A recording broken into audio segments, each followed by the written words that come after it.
बात रिकॉर्ड करब दिनेश भाई। हां भरत शर्मा जी के राष्ट्रपति पुरस्कार मिलल हलो। हां राष्ट्रपति पुरस्कार से सम्मानित भइल। हां चार गो व्यास और चयन भइल, 5 गो व्यास। हां 5 गो व्यास के नाम चुनाइल बा हां राष्ट्रपति पुरस्कार से पुरस्कृत करे खातिर। हां नाम बता दी बताई बताई। प्रथम में हां मगध सम्राट सुदर्शन यादव व्यास 1 नंबर पे नाम बा। हां राष्ट्रपति पुरस्कार। हां दूसरा नंबर बक्सर जिला बूढ़ा व्यास। हां तीसरा नंबर आरा जिला रामाशंकर सिंह व्यास। हां चौथा नंबर हां छपरा जिला से 2 गो बारे एक बिट्टू तिवारी और अरुणल बेला 5 गो व्यास के चयनित भइल। तना के भइल भाई भरत शर्मा जी के बाद अगर केहू संगीत गाई ये 5 गो गायक लोग बा। सुदर्शन यादव, बूढ़ा व्यास, रामाशंकर सिंह, अरुणल बेला और बिट्टू तिवारी 5 आदमी के चुनाव भइल बा। राष्ट्रपति पुरस्कार से सम्मानित भइल। अरे ये लोग आतना ने सुरगल गावत था बाघवा सरवा कहां गइल बोलावत था लोग भगवा समझ लो के भगवा भगवा भगवा अपना सोझा आज लेके उनका बुझल ही नहीं खे। एगो बाघे व्यास वैसन व्यास सब केहू केहू का सामने उ गोरियो इबे करी। अपना गुरु को तो छोड़बे ना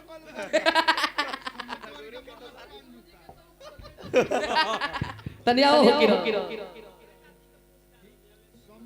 मुकेश बाबू के बाप रे बाप लेके जाए ढेर देर पर सर बेटा बोलने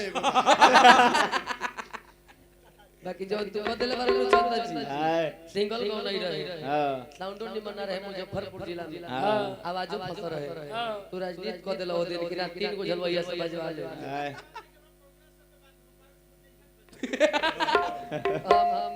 ए सरवा के कहे कि बैठ डाला सरवा के कहे जो सरवा बैठ डाला लेके गए उ सरवा बैठ डाला में कमी बा। वो सरवा में कमी बा जो रे सरवा के लेके गए कहो बाबू। चलो ये मंडली में मौगन के जरूरी नहीं है। हमरा मंडली में मौगा के काम नहीं है। ओइ जे हमरा मंडली में एगो मौगा नहीं खला हाई बेंजी वाला बारन कहले कि पुरान हो देखो आई जे दीपक बाबू झाल बजावता रहे अनुरुद्ध पुलिस चाचा व्यास जी का लड़का हो अनुरुद्ध व्यास के भाई हो। अभी इनका से कह 2 गीत गवाए पुराना का नायका ना पुरान का सारा के बेंजुआ धरा दे तार गोड़िया फट फट बेंजू मास्टर हो अभी गवा दी अनुरुद्ध से निमन नहीं गई। अनुरुद्ध से चौगुड़ अनुरुद्ध के व्यास बना में बेचारा व्यास क्या हो देखो क्या दे सब चोकोबा बहुत सुंदर हां गीत संगीत सुनौली हां 2:40 हो गई। हां तो बोलोरो में गाड़ दिए थे लास्ट खैर कोई बात ना। लास्ट बार बेंजी वाला ऐसे कहता रहा लास्ट में जैसे उनके गांव से तिलक आइल हो। तू ही जकार्ता हो का भाई तो जकार्ता ना हो तो बेंजू बजावता रहो तो हम गावता चुपचाप सुनो का दिनेश भाई देखी हां देखाई केहू विद्वान कहले बा का झूठ बात सच हो जाला बार बार का कहला से झूठ बात सच हो जाला बार बार का कहला से आ साचे बतिया झूठ हो जाला चुपचाप का रहला कहां से बोला तारे रे अब देखी नया के सार तो हमके बोलले पड़े रुक अच्छा बबुआ के भगिना के तरफ से पुरस्कार तो भगिना ब्राह्मण होले बोले ब्राह्मण को पैसा ना लेवे के चाहिए लेकिन रात के समय में ऐसे ले लेनी दिन रही तो ना लेती। बबुआ हमारा पढ़ लिख के doctor engineer collector PM CM DM GM बनी हो। हां बाकी व्यास मत बनी हो बहुत ठीक है कहत व्यास मत बनी हो काहे अपन कमजोरी के हो नहीं चाचा बतावे ना रात के जब हमने के लोग मंच पर माला पहना के पैसा दिला हां हमने के अपना आप के प्रधानमंत्री से कम पावर में ना बुझी। आज जब भोरे को नैया बंद होला अब विदाई खाली जकार्ता का पीछा पीछे घुर जाए के पड़ेला तो बुझाला कि हमनी ले गिरल का में दुनिया में बुझाला के पाउंड पाउंड कहे के पड़ता पाहुन पाहुन कहे कोई त बोलले बड़े चंदन बाबू ई कहता है कि सब बात पुरान हो गई। अच्छा ये चंदन बाबू हां तू तो मैनेजरे हो नए गावा के ब्याह से नए गावा तारा लो ऑर्केस्ट्रा के साटा लेके हरदी लगावे के पड़ता हो। ए हमरा बहुत लाज लागता। छोड़ा छोड़ा इनका में बजाओ। ई लइका हमर पूरा मंडली है हमर ठीक भाई में दब के बाहो एमे सब हमर मंडली ठीक बा। सही बात बा। छोड़ा उनका सदिका गौड़ाई पूजा के बा। हां इनका में बजाओ। हां तारा 1200 रुपए से भी कम बा। हां काहे लगे करो में मर दे। अरे पूजा का करा तू प्रोग्राम एक दिन सविंदर भाई को राघोपुर बजावे पूजा में कहली कि तू से दिखाओ कहता रे कि हमरा को दू वाला पटोरी नहीं थे कम पटोरी बा बेजू पटोरी बढ़वावे के पड़ी। गीत पूजा जी रोड़ा गावता नहीं। हां एको गीत रो साफ नहीं हो ना तनी ढोला खाला खाला और तनी अस्थिर बजाओ। हां केतनो पिटी है त 12 ही मिली। हां उ बारे आई लोग हलवाइया ठीक बा कुबेरो बाबू ठीक बा। हां अपना पापा में तब ना बोल पापा में जाला गलती रहे आई लाइक तनी मनी बोलता रे। हां हाय सुरेंद्र भाई भी प्रधान मीटिंग बड़ी का और भाई है बाकी पूरा मंडली भर में हां सबसे बड़ा बहुत चोल होइल जितना देरी गावतारी उतना देरी खाली हमरा के गरियावरी। बताई के कर नाम देले वीरेंद्र चाचा इनका बहन के ससुर के नाम वीरेंद्र तिवारी का बहन के ससुर के नाम आ देखी ई कैसन बहन हरावना बा के अपना बहन के ससुर के गरिया धर तमाशा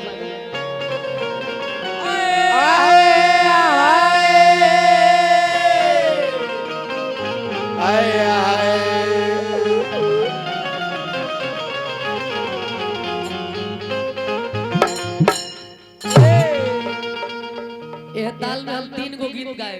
हां आ कम से कम 300 बात कहब जाओ चैनल पर चले वाला बा। हां 3 गो गीत गाए बा 300 खाली बात कहे।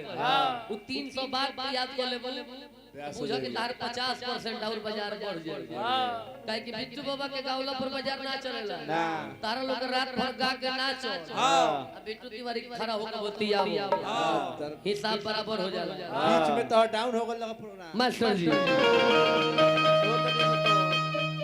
कि दोस्त दी अनाज के कि दोस्त दी समाज के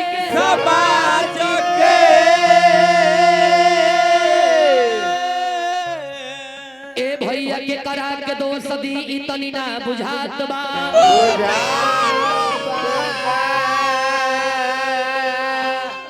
कि भाई से भाई लड़े बेटी से माई लड़े।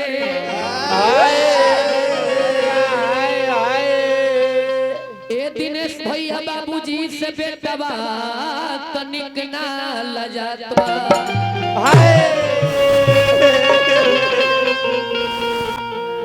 चलो ये मंडली में मौगन के जरूरी नहीं है। हमरा मंडली में मौगा के काम नहीं है। ओइ जरा हमरा मंडली में एगो मौगा नहीं खला हाई बेंजू वाला बारन कहले कि पुरान हो देखो हाई जे दीपक बाबू झाल बजावता रहे अनुरूप पुलिस चाचा व्यास जी का लड़का हो अनुरूप व्यास के भाई हो। अभी इनका से कह दू गीत गवाए पुराना का नायका ना पुरान का तारा के बेंजुआ धरा दे तार गोड़िया फट फट बेंजू मास्टर हो अभी गवा दी अनुरूप से निमन नहीं गई अनुरूप से चौगुड़ अनुरूप के व्यास बना में बेचारा व्यास क्या हो देखो क्या दीपक बाबू सही बात बा। ई सुख नहीं खा इनका मन में बड़ा दुख रहेला। ऐसा राय में रजनी चंदन के कोइल हो आज दीपक बाबू इतना दुख में बा कमास्टर जी। अरे हां टावल बाकी होटल में कि सास भरे पानी पतोहिया बने रानी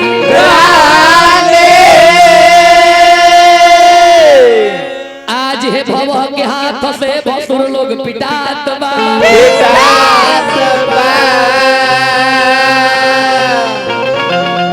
कि ए हो मुरारी बनवारी गिरबरधारी जी आज है कल जुग के रीत देखी मन घाबरात बा।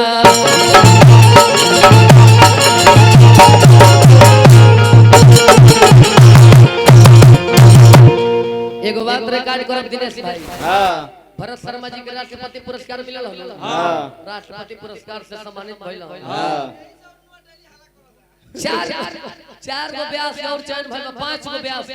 हां 5 गो व्यास के नाम चुनाइल बा हां राष्ट्रपति पुरस्कार से पुरस्कृत करे खातिर। हाँ। नाम बता दी बताई बताई प्रथम में हाँ मगध सम्राट सुदर्शन यादव व्यास 1 नंबर पे नाम बा हाँ राष्ट्रपति पुरस्कार। हाँ दूसरा नंबर बक्सर जिला बूढ़ा व्यास। हाँ तीसरा नंबर आरा जिला रामाशंकर सिंह व्यास। हाँ चौथा नंबर हाँ छपरा जिला से 2 गो बारे एक बिट्टू तिवारी और अरुणल बेला 5 गो व्यास के चयनित भेल। इतना ने भाई भाई भरत शर्मा जी के बाद अगर केहू संगीत गाई हाँ ये 5 गो गायक लोग बा। हाँ सुदर्शन यादव हाँ बूढ़ा व्यास हाँ रामाशंकर सिंह हाँ अरुणल बेला हाँ अब बिट्टू तिवारी 5 आदमी के चुनाव भइल बा। हाँ राष्ट्रपति पुरस्कार से सम्मानित कइल अरे इ लोग इतना ने सुरगल गावत अब बाघवा सरवा कहाँ गइल बोलावत लोग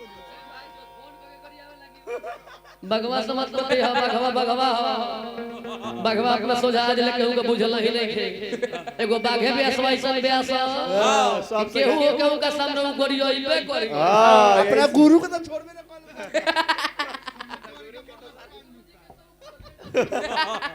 तनिया हो किरो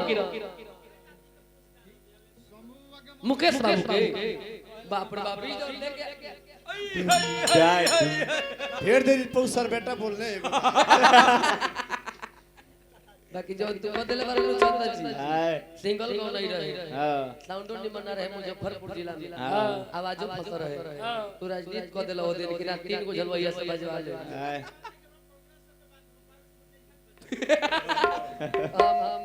ए सरवा के कहे कि बन डाला सरवा के कहे हाय जो सरवा बन डाला लेके गए हाय उस सरवा बन डाला में कमी बा वो सरवा में कमी बा जो रे सरवा के लेके गए कहो बाबू